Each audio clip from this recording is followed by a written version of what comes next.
Элдос Қалауов пен Танчоның жүкті болғанын айтып, елдің бәрі тілеулес болып жатыр, құттықтаулар келіп жатыр бізге. Біздің Экомед клиникасының ұжымына рахметін айтып жатыр. Бұның бірден бір бұндай баласы жұптарға бала сыйлап, ажырасайын деп жатқан отбасыларды сақтап қалып жатқан бірден бір еңбек, ол Салтанат Берденқызы Байқошқарова, менің әпкем соның арқасында деп біліңіздер. Себебі осыдан 30 жыл бұрын Қазақстанға эконы енгізген, және тура осындай микроскоп, жаңағыдай ер адамның бедеулігі кезінде ұрығы өздігінен шықпайтын, ұрығы жоқ кезде сол ұрықты табатын сондай заманауи микроскопты алып келген Қазақстанға. Басқа клиникаларда бұндай микроскоп жоқ, тек қана біздің клиникада бар. Ол Астана клиникасы, Алматы клиникасында және Шымкентте клиникаларда тұр. Астанада 2 клиника бар. Сонда бұндай микроскоп біздің Экомед ұжымында бар.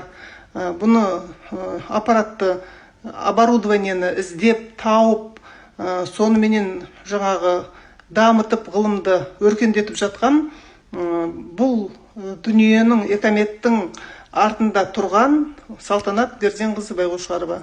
Соны біле жүріңіздер. Бұндай күнделікті бізде бұл бірінші случай емес қой, Элдос Қалауов сияқты. Жаңағы ұрығы жоқ ер адамдар көп бізде. 100 адам келетін болса, баласыз отбасы соның 50-інде әйелде проблема болса, 50-інде ер адамның бедеулігі.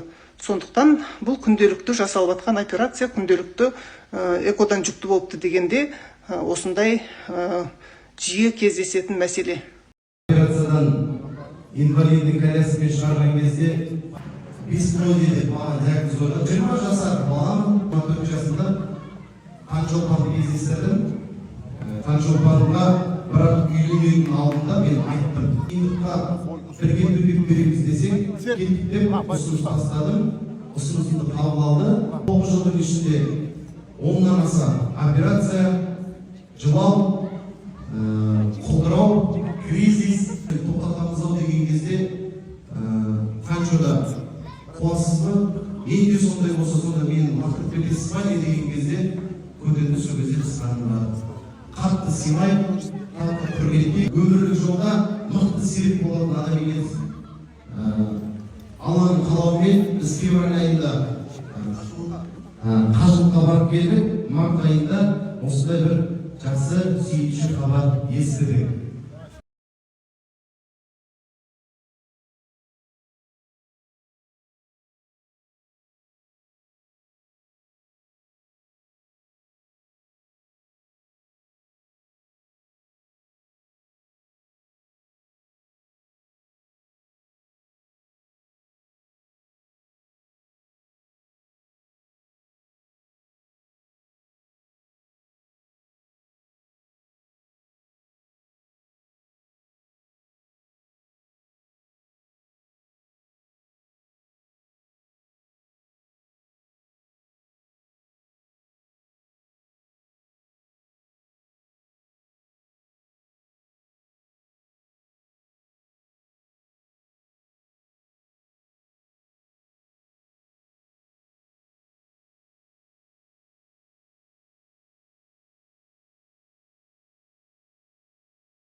Bir ай, bir үйде тұрамыз.